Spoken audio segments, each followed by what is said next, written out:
In today's video, I'm going out for the first time with this. It's a Nisi close-up lens, which combined with my 70-200 lens should let me get macro or near macro images.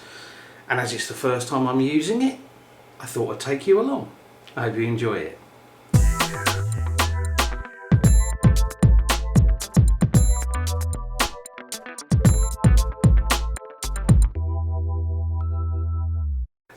Hi everyone, thank you for joining me. So in this video I am reviewing this Nisi close-up lens. Now I've never really done a lot of macro photography until we went into lockdown here and I started doing some macro photography, at home in the office. I started off using macro extension tubes, and with the lenses that I've got I found these hugely difficult because they just didn't give me any sort of playing room in terms of working distance. Then right at the end I remembered that I actually had a 40mm macro lens from my old crop sensor camera, which is a lot better. But I've been thinking that maybe a bit of macro photography when I'm out and about is something I'd like to do, and I don't really want to be lugging this around with me. And the same thing applies to buying a dedicated macro lens. It's a lot of extra weight and bulk to carry around on the off chance that I might need it. And as I said, I find these things really difficult to work with the lenses that I've got. And then I came across this. This is basically a magnifier that you screw onto the front of a lens like my 70-200. In fact, this is a perfect fit 77mm thread, and it's a perfect fit to go on there. And what this does is it magnifies everything so that you get a working distance with this lens, and working distance is the distance from end of the lens to the subject, of between 22 and 30 centimeters.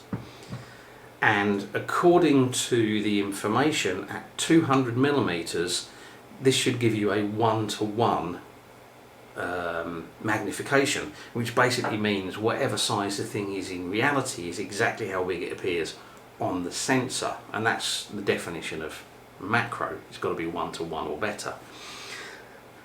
Now I've seen these kind of magnifiers before, and generally speaking they're really poor quality. They distort, they just look horrible. But this is made by Nisi, and Nisi are a well-known and respected manufacturer of filters, so I thought hopefully it should be pretty good. And I've also seen some quite good reviews, so I decided to get myself one. I've got it, and I'm going to head out today and try it out. Now the conditions today are kind of good for what I've got in mind, because the light is actually pretty bright but the skies are quite cloudy, so we've got quite bright conditions, which means I should be able to get some reasonably fast exposures, but the cloud is just softening the light a little bit.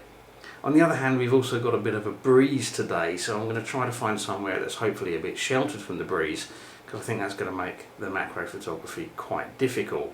I'm only taking the camera, the D810, the 70-200 lens with the close-up lens on, and I'm going to just take my GoPro to shoot some video and audio. So if the video and audio isn't up to my usual standards, that's probably why. But hopefully it'll be good enough for you to know what's going on.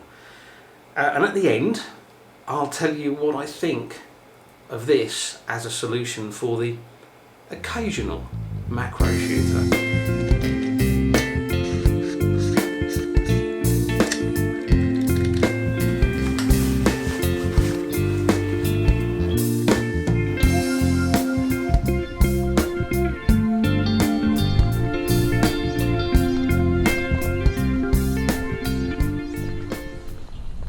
Okay, so I'm up by the port now. You can see I've got a mask on. In this part of Spain at the moment we don't have to wear masks when we're out, so long as we can maintain the 1.5 meters distance, although in some parts of Spain you have to wear a mask whenever you're out, regardless of being able to make that distance. I put one on because I've walked down the seafront and I wasn't sure how busy it was going to be. It was actually pretty quiet. I've got to go to the other side of the port and then hopefully there won't be anybody about there either, so I can hopefully take it off, make it a bit easier to talk.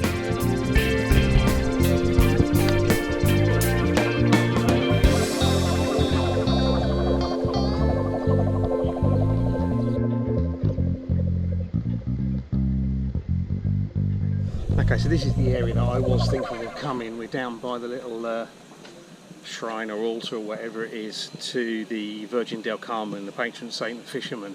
And actually right now it should be the fiesta of the Virgin del Carmen here at this time in July, but the fiestas have all been cancelled due to the coronavirus. But this is what I was actually thinking of shooting, some of these flowers here. We've got these ones here, the name of which has gone completely out of my head, but I'll put it here if I can remember it when I get back home, which I thought might make for a good subject. There's also some other little flowers here that might be quite interesting, so we'll give them a go.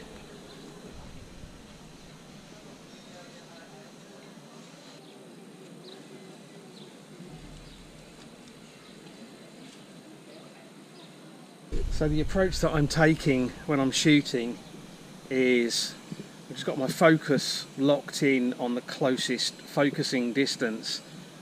I'm shooting most of them at 200mm because at 200mm this close-up lens is supposed to give pretty close to 1:1. Whether that's true or not, I don't know. I guess we'll have a better idea when we see the images later.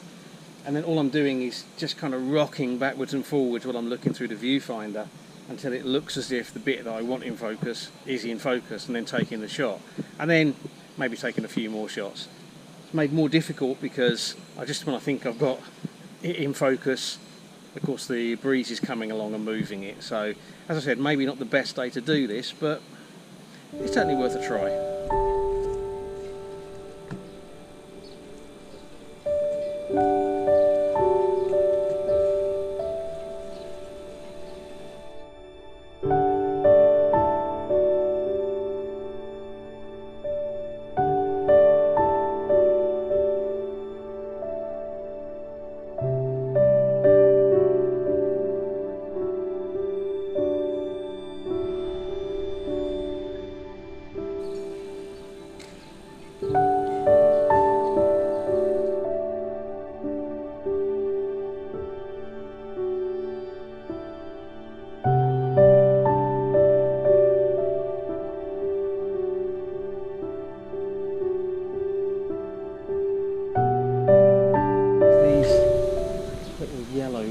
Here.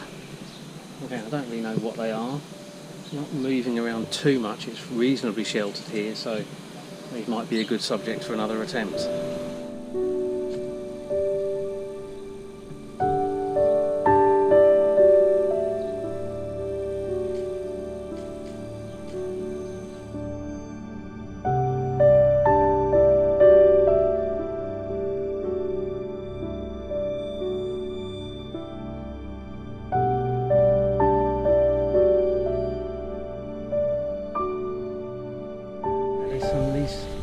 Really delicate looking white flowers here. Again, I don't know what they are. Sorry, flowers are not my strong suit.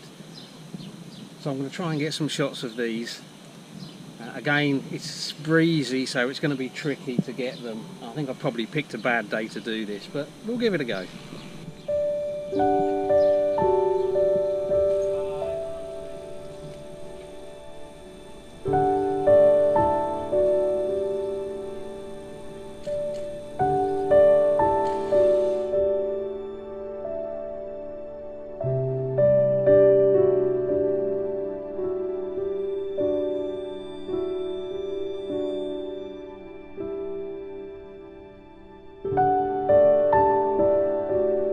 Okay, there's a little tiny yellow flower in here. I don't know, maybe it's a daisy of some sort. It's a little bit sheltered from the wind, so I'm going to give it a go.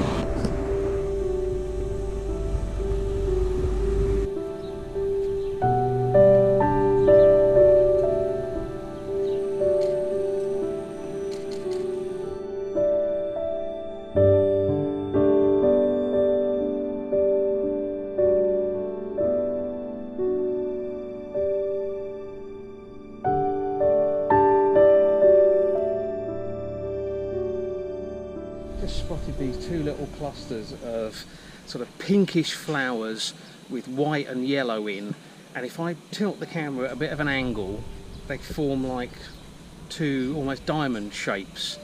I don't know, it might look quite nice. We'll give it a go.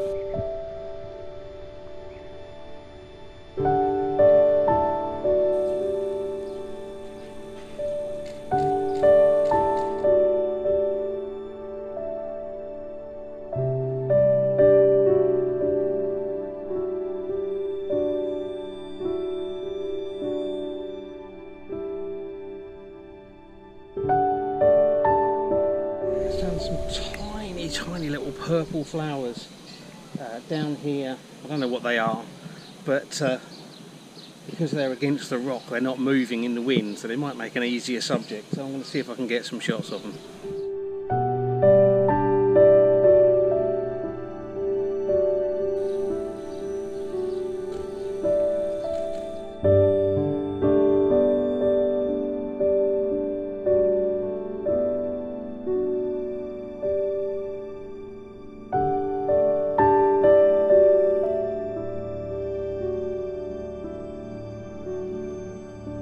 Okay, I've been out here for a while now, and it's quite hard work actually, because I have to concentrate so hard on such a small area, and it's pretty warm, and the sweat keeps dripping into my eyes.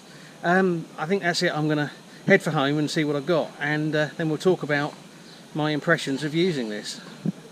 Do you know what? I'm pretty happy with some of those images. I think they're pretty nice. Yeah, I got loads that were no good. They were blurry, either because I'd failed to hold the position the way that I needed to keep the focal point in the right place, or because the wind had come along and moved the subject, either moving it out of the focal point or just blurring it through motion blur. But I've got some there that I'm really pretty happy with. They're nice and sharp, got good colour, and I think that proves that the optics on this are pretty good. I did see a little bit of vignetting on some of the images, so, you know, some darkening in the corners. I don't think it's a physical intrusion of this into the field of view. I think it's just some darkening in the corners, and not really much of an issue, because most of the images are either been cropped a bit, or I've added a vignette in post anyway to kind of pull the attention into the subject. Did it achieve 1:1? I think so. I mean, I haven't done a scientific check, but if I look at this image and this one, which I actually really like actually, those little flowers individually are maybe 3 to 4 millimeters in diameter. So what's that, an 1/8 to 3/16 of an inch? They are really, really tiny individual flowers. And on this one, the ant is really tiny. I mean, to the naked eye, it was just a fast-moving black dot, and I'm actually surprised I managed to get a shot with it on, because it was moving so quickly. I guess I just got lucky with that one, or perseverance paid off anyway. But although, for example, this image has been cropped quite a bit actually to make it work better, although it's still a very usable size image.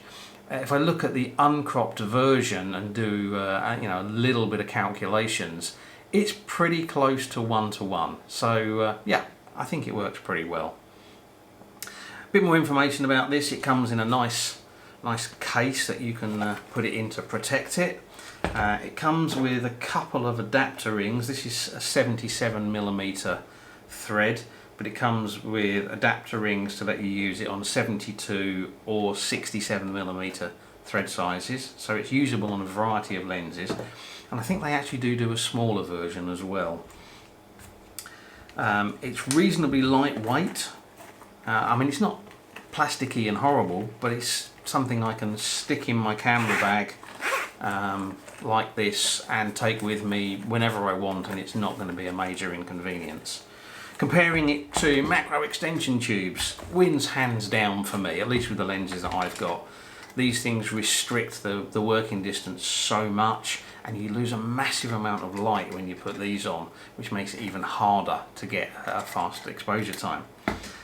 Is it as good as a dedicated macro lens? Well, probably not, no, but it's a lot more convenient for me. So would I recommend this for the occasional macro shooter? Yes, I think it's a great bit of kit actually. I'm really happy that I bought it, and it will be in my camera bag on a lot of my outings in case I want to do some macro photography. Okay, that's it. I'm going to wrap the video up now. I hope you've enjoyed it. If you've got experience with one of these or got questions on one of these, don't forget to leave me a comment. If for any reason you leave me a comment and I don't respond, it's not because I'm ignoring you. I do have a technical issue which I'm working on with YouTube at the moment, with comments disappearing. Not all of them, just occasionally. If you've enjoyed this video, please consider giving it a like, sharing it on social media. Don't forget that comment that I mentioned. And of course, if you're new here and you're not already a subscriber and you've enjoyed this video, don't forget to hit subscribe before you go. And that's it. I hope you've enjoyed it. Until the next video, thank you very much for watching. Bye.